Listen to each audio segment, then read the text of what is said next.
Lemmy, so-called godfather of heavy metal with Motörhead, can be once described as the dirtiest rock and roll band in the world. Lemmy is one of the great characters of rock music, a former member of the Rockin' Vickers who wore dog collars and for some reason the national costume of Finland. Lemmy has really lived out the Endurer's famous song, Sex and Drugs and Rock and Roll. When you formed Motörhead back in 1965, you said, Motörhead will be the dirtiest rock and roll band in the world. We are.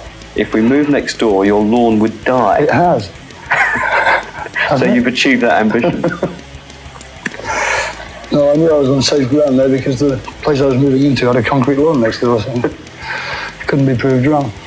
I think we are the raunchiest mob in the world, I think. I can't imagine anybody else that comes close except perhaps AC/DC or ZZ Top, people like that. They're pretty raunchy, but we're not, I mean, they're not in this corner of the world, you know, so that's all right. Why do you think the fans like you? Because it's obvious that they could grow up into being me if they're not careful, you know.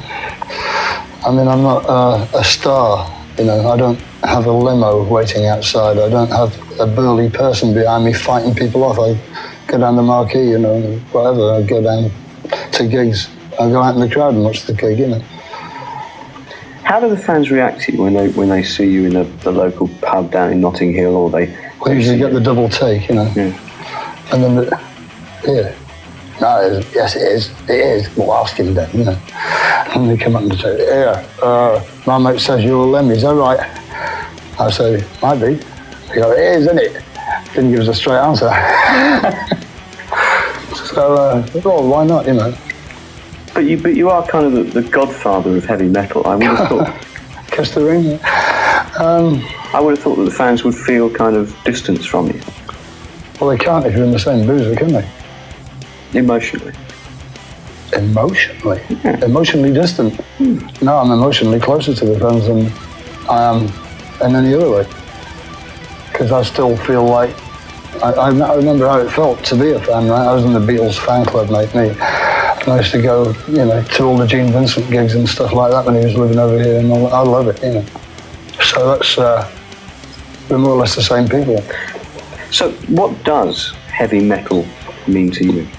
It means never being able to get any reviews of your music.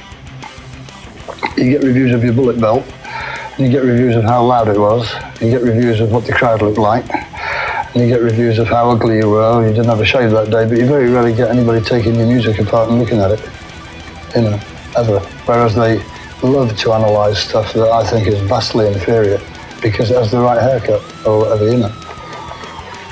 Like all this stuff today that is obviously, in the 60s or the 70s, you would have just laughed at it, you know, because it's so banal. It's just hopeless. Do you consider that you're a kind of part of a dying breed of rock and roller? I mean, there aren't many rock and rollers like you that are left. What, you mean intelligent? I don't know, in what were you looking at that? Could you clarify that, Nicky? Well, in terms of your lifestyle. Oh, yeah. The way that you live, your attitude to your music. Oh, scruffy, you mean?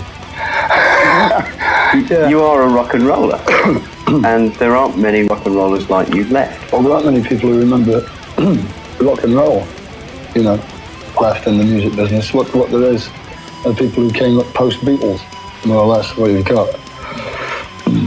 Pardon me, everybody. Can't help myself. I always loved rock and roll. I'm in love with rock and roll, you know. I mean, I can't keep a relationship with a woman going for more than a year because it just don't work in this business. You can't have the little woman on tour with you because that really doesn't work, you know. It's too tedious to go into why it doesn't, but believe me, it doesn't, you know. I've seen all sorts of bands fall to bits because the little woman was rabbiting in somebody's ear, you know. Because you came from a fairly sort of middle-class upbringing, didn't you? How come you've kind of turned out like this? This is middle class. Haven't you noticed? This is it. There's more people like this in the suburban homes of England than anybody realises, and soon we shall take over the world. Do you consider yourself middle class? I don't consider it class. You know, I consider myself rock and roll, which is classless. Well, it isn't, but heavy metal is, you know, whatever you want to call it. Does your mum ever come to the gigs? We come to sound checks now and again, but It's a bit loud for them, you know. I mean, my father's 80 now, my stepfather and my mother's over 70. I'm not getting any younger, you know. Do you feel age approaching? No, I don't feel it, no. Other people feel my age approaching them sometimes. I think this is the only business I could be in and look this good, you know, for 38 years old. I mean, if I looked in a bank, I'd look 90, you know. I'd like to talk to you about your image. I wondered if you yes, that, yes. Well, I wondered if you ever wanted to look, say, like Brian Ferry or Mick Jagger, you know, sort of. Oh yes, I'd love to look like Brian Ferry. That's been one of the great disappointments, actually, that nobody ever mistakes me for Brian Ferry, you know. I do look up to Brian Ferry in a big way, you know. I tend to put him underneath a pedestal. But do you like the way you look? Oh, obviously, you couldn't live with this if you didn't, could you? You've kind of abused your body for a long time. Regular thrashing. And you look really quite healthy. Yeah, but most people who've done what I've done don't. I mean, a lot of people, it's partly to do with what you take out of what's offered. You have to be selective, you know. And I've been offered heroin a lot and I've never had it. Not even once. Because I've got at least 300 good friends, and intelligent people too. It's not morons that do it. I've got at least 300 or 400 good friends who are dead now because of heroin, or, you know, might as well be. Because it just takes everything away from you, that stuff. And I haven't been bribed, everybody. I hate heroin. And if I see anybody doing heroin at one of our gigs, I'll snap the needle in his arm and push the short end in. That'll stop him fixing very well. What would you want your epitaph to be? He enjoyed himself. He had a great time, bye-bye. Don't cry over me. If I died tonight, I couldn't complain. I've had a hell of a time. You really do enjoy rock and roll, don't you? Yeah. It's the only religion I've found that never lets you down.